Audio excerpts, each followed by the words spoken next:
Hi, welcome to my channel. Today I'm going to show you how to make these sparkling crystal ball earrings. They are perfect for beaders of any level, so whether you're brand new to beading or a seasoned maker, you're going to really love this project. I've been making these earrings for years. In fact, back when I used to sell regularly at craft fairs and art shows, I used to find these were my bestseller, and they make brilliant gifts. You'll find kits with all the supplies needed to make the earrings over on my website.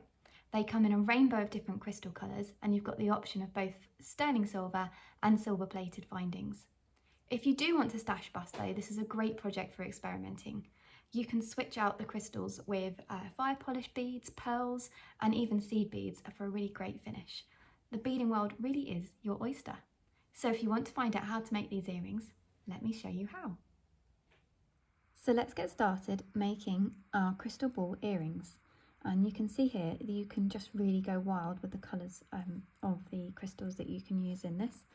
Over on my website you're going to find a whole rainbow full of kits in lots of different colours with all the materials you're going to need to make your crystal ball earrings. And these colours are going to be changing all the time, so do keep checking back to see what colours I've got in stock and what new ones I've added. So what are you going to need? Well, you're going to need 4mm bicones. These are sparkly crystals and they usually come from either Austria, the Czech Republic, sometimes even China. But the best quality ones you're going to be looking for are the ones from Austria or the Czech Republic. And these are lovely little faceted beads which give you lots and lots of sparkle for your earrings. These are 4mm and you're going to need 24 for a set of 2 balls, enough to make a pair of earrings. Obviously, if you want to make more with extra balls on, or you wanted to make charms for a bracelet, then you're going to need more, but you need 12 per ball. Then you're going to need some 4mm rings. These ones are soldered, so they're a complete ring. They don't have the little gap in them, and that makes it much easier to work with. You could also use a split ring as well, but basically not a ring with a split in it like a regular jump ring. It keeps it much more secure. And then you're going to need a pair of fish hooks or any kind of ear wire of your choice. Now the different thing about this project as opposed to many other beading projects is the thread we're going to be using. We're going to be using this clear thread which is called a monofilament thread, and you're going to see brands like Supple Max on the market, and these are great.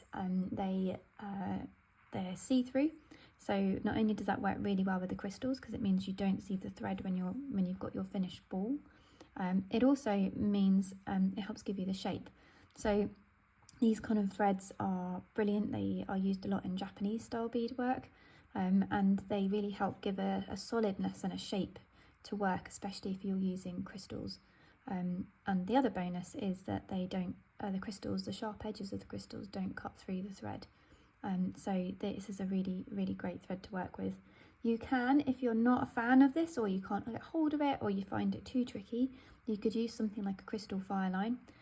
It's not going to give you the same invisible effect as the monofilament thread, but it's a good alternative option. So we're going to need around about 40 centimetres of thread, and you're going to cut that with, you can use scissors, or I'm going to use some flush cutters because I'm going to need those later on. You're also going to need a pair of chain nose pliers, like these guys, to open your ear wire hooks. So just 2 pairs of pliers for this project. So you're going to cut your thread or with your scissors or with your flush cutters. Just give that a little snip and we're ready to get started. We don't need any needles for this project if we're working with the monofilament, which is the other really great thing about it. So to begin, we're going to start by picking up 3 of our sparkly crystals, and I'm using a crystal AB 2 times finish today, which means they've got extra sparkle, which is a really great option for this project. So I've got my 3 beads and I'm just going to let them drop down to the centre of my thread, and then I'm going to pick up a 4th bead. I'm putting this onto my left thread. It really doesn't matter which one you pick up, and you can see here I'm not using a needle. I'm just using the thread as a needle because it's got a nice stiffness to the thread. And I'm going to pass through that bead that I've just picked up, but from the opposite direction. And what that looks like is it means I've got the threads going through the bead in a crossover way inside the bead, and that is what we're going to be doing. This is basically a stitch called right angle weave, and that's what we're going to be learning to do today. So I'm going to pull that so that my beads all then begin to pull into a little square shape motif, and that is right angle weave, and that's as easy as it is. So now what we're going to do is pick up a bead on each thread.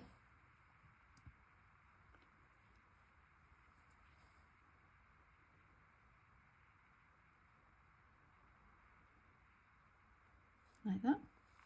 Let those drop down, and I'm going to pick up a third bead. So we're only doing 3 this time because we're borrowing a bead from that previous unit. We're always going to be wanting 4 in each of these, so this is called a unit, and we're going to be wanting 4 in each one, but we're borrowing one from this first one, so I'm only adding 3 beads for this new one. So with this third bead, we've got a bead on each thread, and I've picked up a third bead, and I'm now going to do that crossover. So with my other thread, I'm going to pass that through so that both threads are coming out opposite sides of the bead, and then I'm going to pull that nice and snug. And now I've got 2 little units, and you can see that's wanting to cup up and curve up, and that's the really great thing about monofilament, is it really helps to create that shaping for you as opposed to using a softer type of thread. So we're going to do the same thing one more time. We're going to pick up a bead on each thread,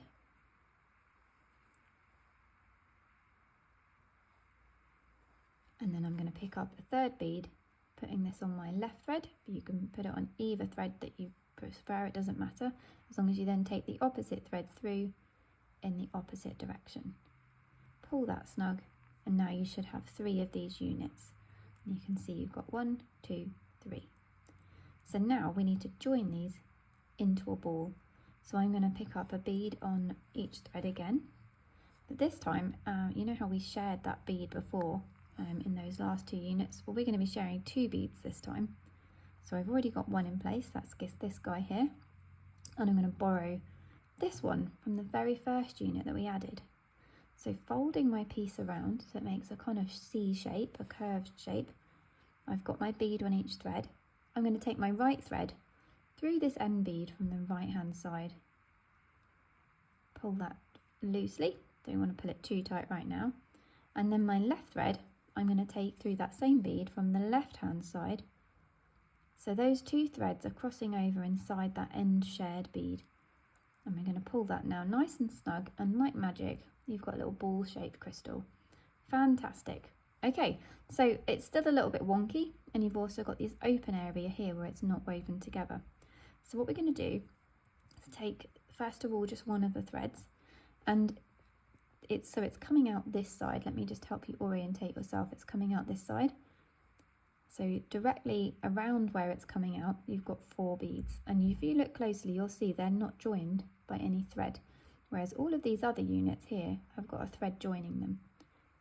So what we're going to do is now join this wall here, this little face, this unit, up with a thread. So I'm going to pass through the bead nearest to me.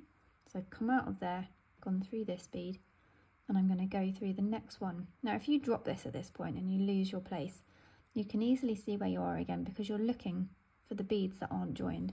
So if I look very closely, and it is harder to see with this clear thread, but you can see here that I've got a piece of thread going between these 2 crystals, so I don't need to join that one. It's these 2 here that you can see if you pull them apart slightly, there's no thread joining them. So we're going around those 4 beads here until all 4 of them have been joined by a thread and you're back where you began. And then we want to do the same with this one here. So you can see here you're coming out the other bead, the same bead from the opposite side, and you've got these 4 beads that are loose and not joined, and we're going to give these guys the same treatment as we did the other side. And that's going to make a really big difference to the structure of our piece, and it's going to really pull it together and help it look neat and cohesive together. And that's my last one. So there we go. That's what we want it to look like, and our first crystal ball is pretty much done. So now we need to attach our crystal ball to our findings, and these are our findings. They're basically the pieces of metal that go into creating your piece of jewellery and helping make it wearable. So whether that's a clasp or an ear wire or the little rings that connect it all together. So what we need to do There's one more step we need to do before we can do that part. We're going to take our threads through some beads until they're coming out at the same point. So I've got both my threads coming out beads that are next to each other. They don't have to be coming out the same bead. In fact, we want them coming out of different beads. But you can see here I've got them coming out of two beads that are next to each other. So now I'm going to thread on my little closed ring, and I'm going to cross the threads over inside that ring. Let it drop down, and then we're going to take the threads through nearby beads. So if it's coming out of this bead, you want to take it into either this one or this one. And it may be a little bit snug in places. If you really can't get it through one of the beads, then try the one next door, but you should be able to, at this point, get it through one of the beads. And there we have it. Okay, so now what we want to do is make a knot. So we're going to weave this thread through until we meet again. So we want the ends of the thread to be meeting. So you can see here I just need to take it through that one and that one. And now my threads are back together. And now I'm just going to tie a double knot. So just a normal left over right knot, and then the same thing again just to be extra secure. You want to keep this knot really small and neat. Give it a really good tug on that thread to keep it small. And we're going to just now hide this thread and make sure it's away from the knot before we trim it. So I'm just going to take one of my threads all the way through as many beads as I can before either it gets a bit tight or you run out of thread, whichever comes first. We're taking it through 3, 4, 5 beads should be enough just to get it away from that knot until it feels that it's all nice and secure and it's not going to go anywhere. And really this is the fiddliest part of the project. So that one I'm going to now leave, and I'll now take this one through some beads as well.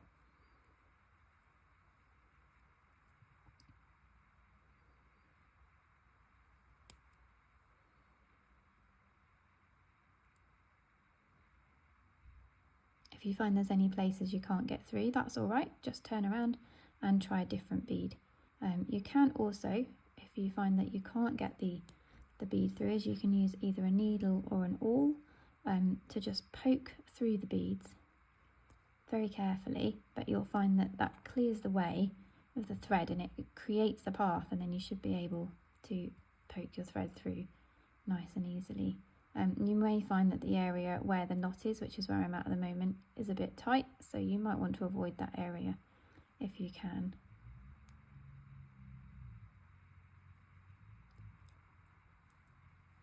This is the fiddliest part of the project over and done with. And now we can trim our thread. So you can do this all together or one at a time. And the best way to cut a thread in this way is to pull it away from the crystal. Use the flat edge of your cutters against the crystal very carefully. We don't want to scratch those crystals. Pull the thread away and just give it a snip. And you want it that way, by pulling the thread away, it really pulls it, and you can hopefully then get the thread as close to your crystal as you can. So there we have it, you've got your little crystal ball. Now all that we need to do is attach it to our ear wire. So that's where we're going to need a pair of chain nose pliers. These are flat pliers with a tapered tip, and they're really good for gripping. So we're going to open our fish hooks by gripping the side that's got the tiny little opening, and we're going to just twist them open like this. We're always going to twist, we never pull, because it's really hard to get them back together again if you don't twist them. Pop on your little ring, and then we're going to just twist them back together again. So again, I'm gripping the wire part, and I'm using my fingers and the wrist action to just twist that back together again. And that way it should go back together exactly as we opened it. So there we have it. There is your crystal ball earring.